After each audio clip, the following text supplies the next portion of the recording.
Fala pessoal, meu nome é Cláudia e este é o meu canal, o Casa de Leitura, um canal voltado para os livros, literatura e outros babados literários. E hoje, pessoal, eu trago um livro que tem a cara da adolescência. A cara do adolescente que está saindo dessa fase e se preparando, para entrar na idade adulta.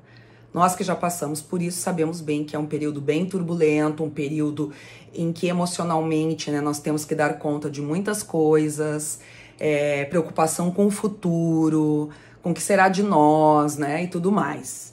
Eu estou falando deste livro aqui, O Fazedor de Velhos, de Rodrigo Lacerda, que é um escritor carioca. Eu descobri esse livro recentemente, mas ele já foi publicado há um tempinho e segue sendo publicado, já vendeu milhares de cópias, porque ele faz muito sucesso. E vou dizer para vocês, não só entre a gurizada, os adolescentes, mas também com os adultos. Eu particularmente li o livro e me encantei. Se a gente não está nessa fase, em algum momento a gente passou por ela, ou a gente tem um filho ou filha nessa idade, então não há como não ocorrer a identificação. Então este livro aqui, pessoal, ele traz, o Pedro como personagem central. Ele é narrado em primeira pessoa, então nós ficamos sabendo, do que vai acontecendo com esse personagem por sua própria voz, não é? E ele está exatamente naquele momento em que vai concluir o ensino médio e se preparando, então, para ingressar, numa universidade. E ele, é claro, como todo jovem, está em dúvida, ele não sabe exatamente o que ele vai fazer, não é? Mas ele opta pelo curso de História. Isso, de alguma forma, está atrelado à vivência que ele tem com literatura e com leituras. Então, ele é um jovem que, ele mesmo nos conta, sempre leu muito, inclusive por influência dos próprios pais. E aí, ao longo do livro todo, nós vamos recebendo algumas informações sobre essas leituras dele. Essa de Queiroz, o Shakespeare, Então, a gente vai tendo contato com as leituras desse personagem. Bom, mas aí o que acontece? No início da obra, ele está então com 16 anos e ele está se preparando para fazer uma viagem de férias com a irmã mais velha. E é claro que ele vive brigando com essa irmã, Então por aí a gente já vai achando vários pontos de identificação, que o leitor dessa idade, de alguma forma, já vivenciou ou conhece pessoas, amigos que vivenciam isso, essa relação com os irmãos. Mas aí o que acontece? Quando ele chega no aeroporto para embarcar, a autorização que ele tinha dos pais estava vencida. E como ele era menor de idade, o pessoal do balcão não autorizou o embarque dele. Não, tu não vai poder embarcar. E aí a irmã segue e ele fica. E ele fica muito indignado com aquilo, E fica pensando como é que ele poderia dar um jeito, de conseguir viajar. E ele consegue, ele vai usar uma artimanha e que tem relação com os livros também. Nesse aeroporto, ele vai encontrar um senhor, que ele acha meio esquisito, e esse senhor fica observando as atitudes dele, desde o início, e de alguma forma ele vai estabelecer uma conversa com o Pedro, esse senhor mais velho. E aí é o primeiro encontro que ele tem com esse senhor. O tempo passa, ele consegue viajar, e quando chega no dia da formatura do ensino médio, ele vai encontrar novamente esse homem, e vai descobrir que ele era um professor de história, justamente, mas ele estava recluso, ele já não aparecia mais muito, E ele foi discursar ali na escola no dia da formatura do Pedro.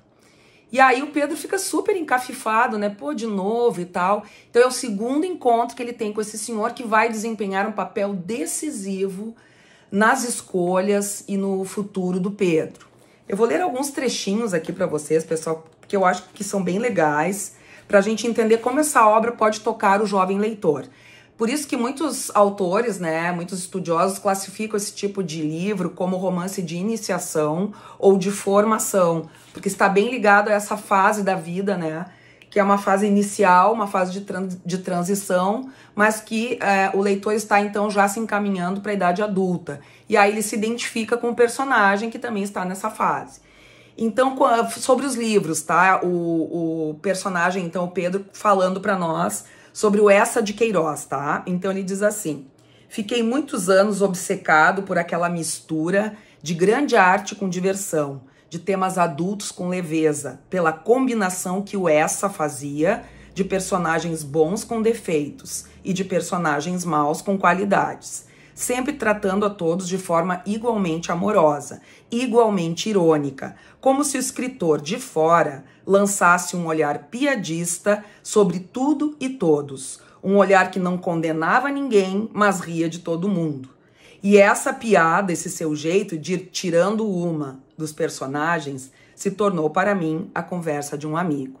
Então vejam como é que ele se relacionava então com os autores que ele lia, no caso aqui o Eça de Queiroz. Então ele nos personagem nos conta, né?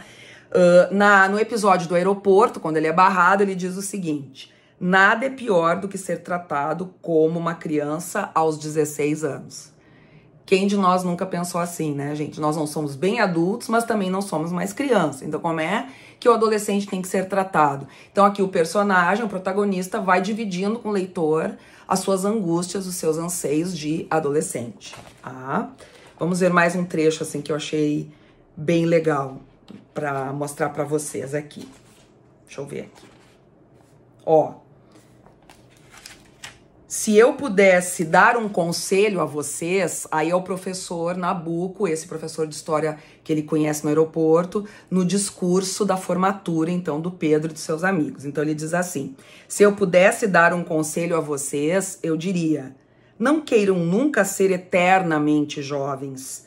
Gostar de viver é gostar de sentir. E gostar de sentir é necessariamente gostar de envelhecer. Então aí eu já tô dando uma palhinha para vocês, né, sobre o título, Fazedor de Velhos, né? Esse discurso é de alguma forma assim o preâmbulo, né, da discussão que vai se estabelecer aqui sobre quem é ou o que é o Fazedor de Velhos, que vocês vão descobrir durante a leitura. Então assim, pessoal, ele é um livro que tem, deixa eu ver quantas páginas, tem 148 páginas, não é um livro assim muito grande. É uma escrita simples, que não quer dizer simplificada, que não quer dizer que o tema é tratado de forma banal. O autor consegue, então, transmitir, usando a voz do protagonista, que é um adolescente, todos os seus anseios, todas as suas angústias. Inclusive, ele vai se apaixonar lá pelas tantas, né? Vai estabelecer um relacionamento afetivo mais sério. Isso vai acontecer aqui também. Vai conseguir decidir, afinal de contas, qual é o caminho profissional que ele quer seguir. E esse professor misterioso vai ajudá-lo muito nesse processo. Então essa é a indicação de hoje, o Fazedor de Velhos. Eu espero que vocês tenham gostado da dica, que recomendem. Mas eu sempre digo, né, mesmo, especialmente, né, para os professores que querem indicar obras para os seus alunos, que é fundamental que seja feita uma leitura prévia. Né? Assim como eu, para indicar qualquer livro aqui, eu sempre leio o livro todo antes, para ver se realmente eu gosto, se ele me toca. Eu não consigo resenhar livros aqui que não repercutam de alguma forma em mim. Eu quero aproveitar também o programa de hoje, agradecer, né, para minha colega Viviane Avelino, uma amiga minha que me deu este colar aqui, bem estiloso. Ela sabe que eu gosto muito de colares, então eu quero assim aqui fazer um agradecimento público a ela. Muito obrigada. Um beijo grande para vocês, pessoal, e até o nosso próximo Casa de Leitura. Basta abrir um livro e se entregar à imaginação.